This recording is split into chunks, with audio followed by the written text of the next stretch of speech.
अखण्डमण्डलाकारम् व्याप्तं येन चराचरम् तत्पदं दर्शितं येन तस्मै श्रीगुरवे नमः।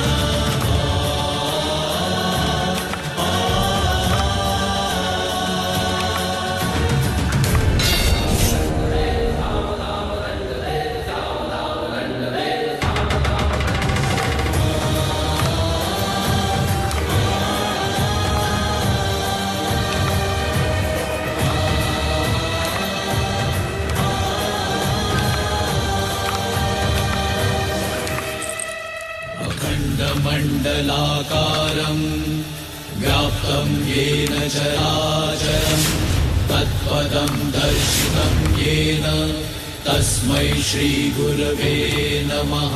अखण्डमण्डलाकारम्